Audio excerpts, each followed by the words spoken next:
daquilo que faz você escrever, como se fosse assim uma espécie de espírito que faz você Sim. escrever, o teu anjo da guarda, digamos, que Mas faz mas você escrever, que é tipo, se você precisa de um lápis muito apontado e um papel de uma determinada cor, você tem que contemplar esse tipo de... que pode parecer bobagem para os outros, mas é as suas manias, né? Se o copo vai ficar do lado esquerdo, do lado direito, se você Sim. precisa de uma música, ou se você precisa tomar café antes, enfim, você tem que ter as Seus suas rituais. manias, os seus rituais Rituais. contemplados. Mas me parece, então, que você escreve sem se preocupar com quem vai ler. Da mesma forma que você tem uma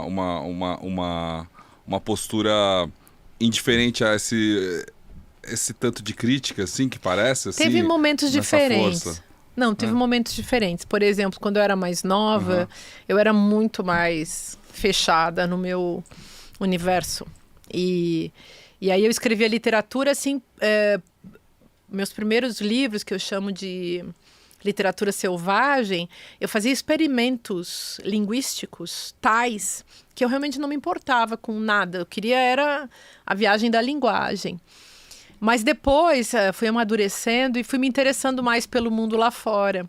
Então, o meu último romance de 2023, ele conversa muito. É um romance feminista, chama Com os Sapatos Aniquilados, Helena Avança na Neve, que, aliás, eu diria que é a versão literária desse ensaio feminista. Essa é a teoria daquele romance. E eu comecei a contar mais história e me envolver mais com questões do mundo, assim, diferente desses primeiros 3 livros que são experimentos linguísticos bem radicais. E quando eu escrevo ensaios, eu estou sempre conversando com as pessoas. Só que aí cada ensaio tem uma história, assim, e tem um problema e um propósito também. Então, se a gente pegar esse livro, já que ele está aqui, né? Eu quis fazer uma filosofia política feminista. Então isso falta, Fernando, falta. Eu quis fazer isso. E não existe. Então eu fiz uma discussão, criei categorias. É um livro é uma tese, assim. Ao mesmo tempo, claro, conversa com as teorias com as quais as pessoas estão se envolvendo hoje. E ele é bem ousado, assim, do ponto de vista dos argumentos e do ponto de vista dos termos. Ninfa Morta, o subtítulo é uma história de ódio às mulheres. Então, porque é um assunto que está pegando. E é incrível, aliás, nesse momento em que todo mundo está se dando conta. Feminicídio nas alturas, né? Esse fim de semana terrível que a gente teve recentemente. Tudo né? isso. O episódio vai ao ar mais pra frente, mas enfim, a gente teve recentemente casos que se acumularam de mulheres que... Cara, foi arrastado pelo outro depois de ser atropelada. Então, e esse livro, eu já tinha percebido esse padrão cultural e os problemas subterrâneos aí, ou até não tão subterrâneos hoje em dia, dessa estrutura patriarcal. Então, acaba que esse livro chega numa hora em que eu acho que o Brasil está maduro para discutir esse assunto. Mas eu sempre escrevi livros prestando atenção no tempo, nos acontecimentos. E aí, claro, tem uma atenção à vida, à sociedade, à conjuntura, à política. E há uma coisa que a mim, como professora de filosofia, interessa muito, que é justamente compreender a mentalidade, como se produz uma mentalidade, como se produz uma sensibilidade do povo, como as massas são manipuladas. Isso sempre me interessou muito, escrevi bastante sobre isso, é um objeto de interesse da minha vida inteira, assim, entender como as massas são manipuladas e como as pessoas acabam caindo nas armadilhas daqueles que são os donos dos meios de produção da linguagem. E aí, fico tentando esclarecer. Claro, tem muita gente que me lê, tem muita gente que nem sabe que eu existo, tem muita gente que detesta o que eu escrevo, tem gente que me detesta. Mas, assim, isso é problema de cada um também. Eu faço a minha parte, que é tentar fazer da escrita uma ferramenta de emancipação. Você falou desses donos dos meios. Eu acho que houve um escancaramento disso muito na virada de 24 para 25, do alinhamento claro que houve um dia que a gente achava que a internet ia fazer bem para a humanidade.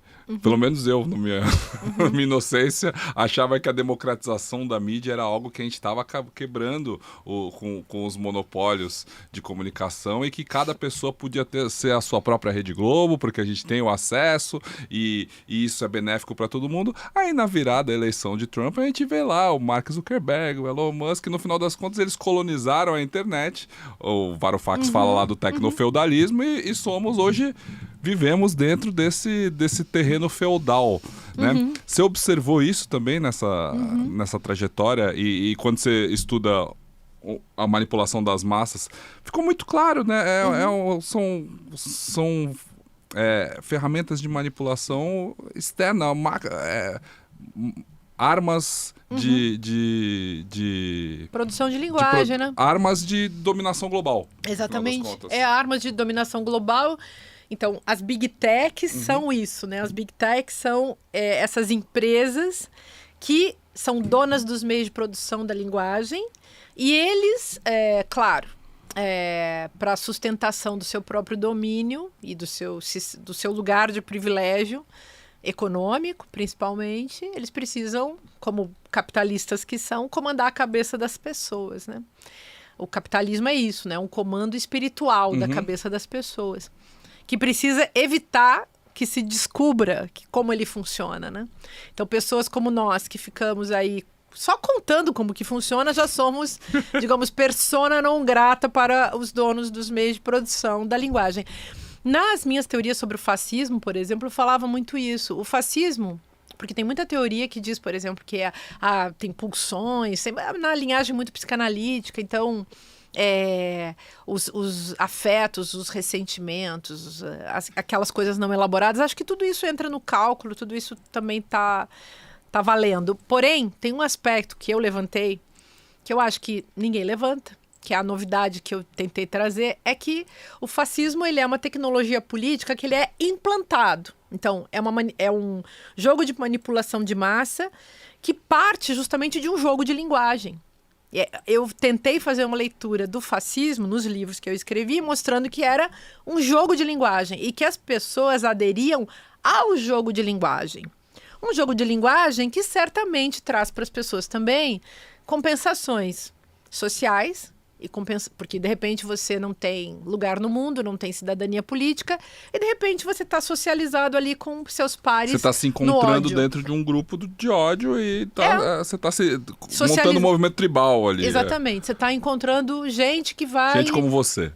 E gente que, então, está funcionando dentro da mesma regra, né?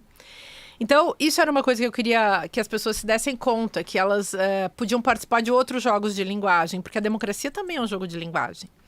Então, a questão é como que a gente coloca as pessoas a funcionarem nos jogos de linguagem? Por que participar de um jogo de linguagem de ódio e não de um jogo de linguagem democrático? E aí vem a questão também do psicopoder.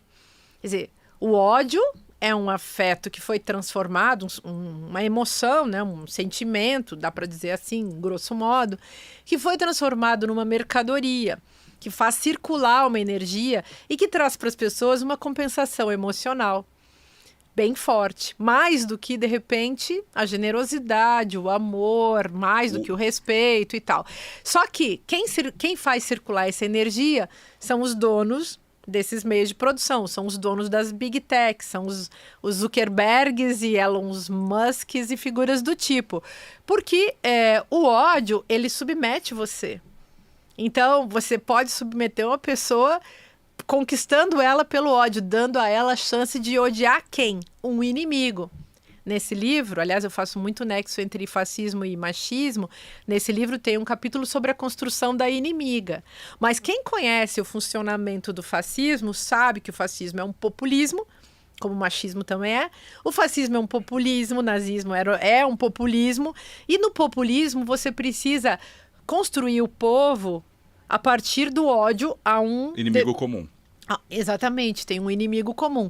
O inimigo comum do fascismo, pro Mussolini, que foi, aliás, quem cunhou genialmente essa expressão lá em 23 de março de 1919, lá em Milão, para quem gosta desses dados. E aí ele fez o quê? Ele disse que o inimigo a ser combatido eram os socialistas. E os socialistas, por quê? Porque os socialistas também queriam fazer um povo, só que eles não gostavam do ódio. E eles não queriam fazer um nacionalismo. A gente vê depois o nacional-socialismo, que é o nazismo, faz uma oposição entre os estrangeiros, os outros que não são da raça ariana, que é a invenção mitológica, né? Mítica e mística do Hitler, e por aí vai.